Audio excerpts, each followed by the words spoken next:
I was recently asked to be a guest on the Captain's Quarters podcast to talk about the life and death of Nathan Hale in 1776, but considering recent events surrounding the death of Charlie Kirk, the similarities between then and now were brought up in the conversation, and I thought it warranted a deeper look. This is not about comparing lives, politics, or beliefs. This is about what happens after death, the process by which a person becomes a symbol of strength, versus what the person who silenced them was hoping for. So let's start with Nathan Hale. He was 21 when he was captured by the British in September 1776. He had joined the Continental Army at the outbreak of the Revolutionary War, and he volunteered for a dangerous assignment, gathering intelligence behind enemy lines. He was caught, ordered executed, and hanged in front of a crowd without trial. British leaders hoped that by making an example of Hale, they would discourage other Americans from attempting espionage. Instead, the opposite happened. Hale is credited with the famous line, "I only regret that I have but one life to lose for my country." While the exact wording is debated, the phrase spread quickly in the years that followed. By the 1780s, Hale's story was retold in newspapers, speeches, and pamphlets. He was no longer just a failed spy. He was the first martyr of the Revolution. His death became a symbol of sacrifice, a reminder that the fight for independence required courage even in the face of certain loss.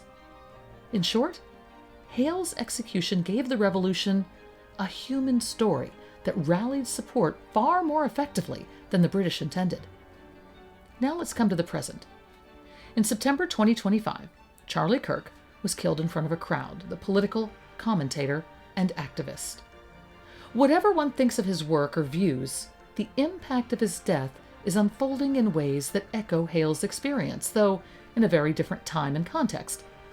Those who carried out the act may have hoped to silence Kirk, to end his influence, but the immediate aftermath showed the opposite. His following has grown. His speeches and interviews are being replayed more than ever, and his supporters now frame him as a victim of targeted violence. Media outlets have begun to describe him in symbolic terms. Tributes, memorial services, opinion pieces are shaping how his legacy will be remembered. What he represented in life is now being distilled into a story of sacrifice and death. Just as Hale's hanging became a revolutionary rallying cry, Kirk's assassination may transform him into a lasting figurehead for his cause.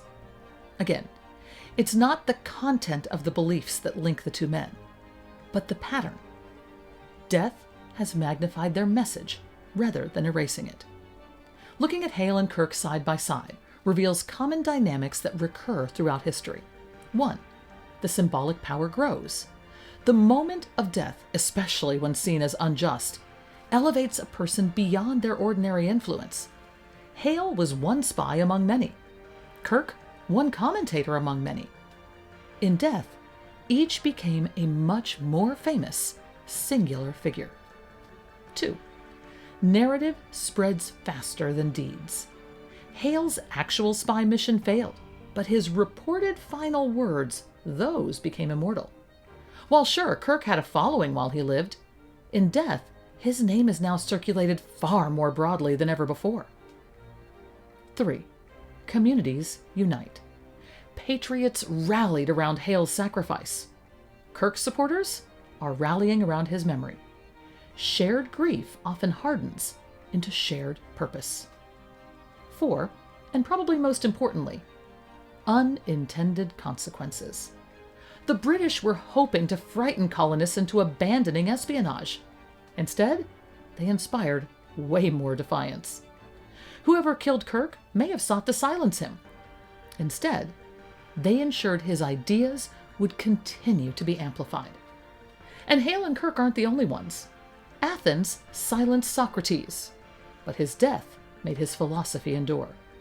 Booth may have killed Abraham Lincoln, but that bullet turned him into the martyr president. Martin Luther King Jr. was assassinated, but that just let his dream spread across the world all the faster. Gandhi was murdered for preaching nonviolence, and his name became the symbol of peace. At the end of the day, The lesson is this: an attempt to silence often produces the opposite effect.